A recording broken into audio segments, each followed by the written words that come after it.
In Luke chapter 10, there's a story of the Good Samaritan, and the Good Samaritan pauses to help somebody broken down on the side of the road, and when he does, he demonstrates the love of God that transcends normal barriers, and that's what we think we're doing through this ministry. The tagline for our ministry is loving our neighbors one car at a time.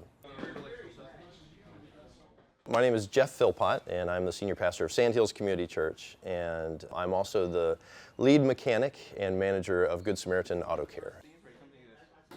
So let me tell you about Kelly. We get a call one day from a woman who says she needs her front brakes fixed. She's gone ahead, she's bought the pads, but she didn't have any other money. When we took off her front tires, not only were her pads bad, but the rotors, which is what the pads compress upon, it was wearing away. There were parts of the rotor that were missing. It was horrible. So I went and I spoke with her. I said, Kelly, I said, you can't just put pads on this. You've got to have rotors as well. She said, well, I can't afford those. So I went to talk to her, but when I was sitting talking to her, I know she had a cast on her arm. And so I said, hey, Kelly, I want to talk to you about your car, but before I do, I said, tell me, why do you have a cast on your arm? She said, well, I punched a wall.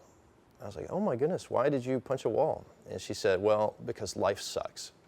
And I was like, oh, I said, Kelly, I know why you're here today.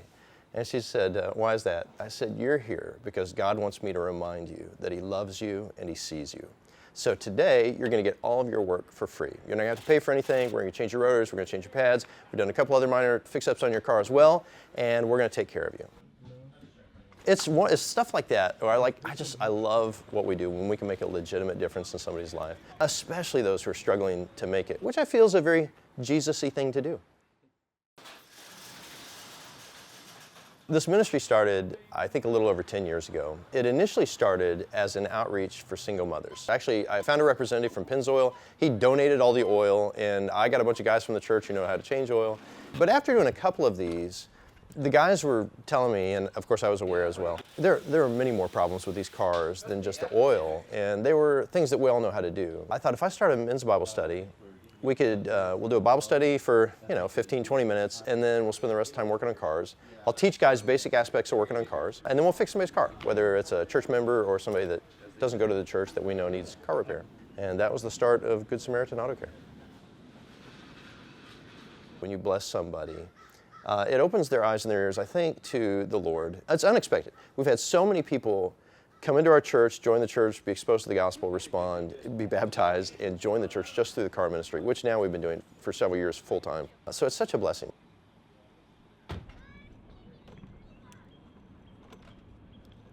To be honest, this ministry loses about $10,000 a year. So we're not even just nonprofit, we're negative profit. And so we need donations every year to carry us through. So I got a phone call out of the blue. This guy said, hey, I work with somebody from your church. I used to be a mechanic with Kia. I'm not anymore. I just wondered if you might like my toolbox. And when I show up, there's this giant, beautiful Matco toolbox, 2-level.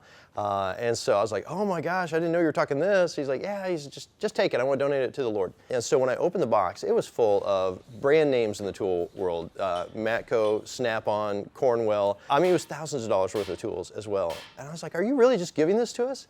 He said, listen, I want to bless people, and I'm not a mechanic anymore, so this is a way I can do that. So, and we've got stories like that about everything in here. Actually, one of them is this lift. There's a guy, he doesn't go to church. He's not a church guy. And so I called him up. I said, listen, I know you're not a church kind of going person, but you mentioned to me you like this ministry. And I just wonder if you'd like to donate to it because we need something for the ministry. And he said, well, what do you need? I said, we need a lift for this new shop that we're building.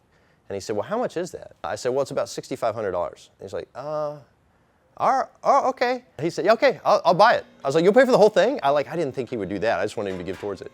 And he said, yeah, I'll buy the whole thing. I'll just send you a check. I was like, you gotta be kidding me. And to me, actually, when I see things lining up, just coming through like that, that to me is just evidence that the hand of God is on it. If God were to allow, if I could get 2 to 3 more bays with lifts, now I need to expand it probably, but 2 to 3 more bays with lifts and a customer waiting room, that would be ideal. And a full-time mechanic or a part-time mechanic, that'd be great. I've loved working on cars ever since I started doing it. And to think that God would say, oh, I've got a place where you can use that.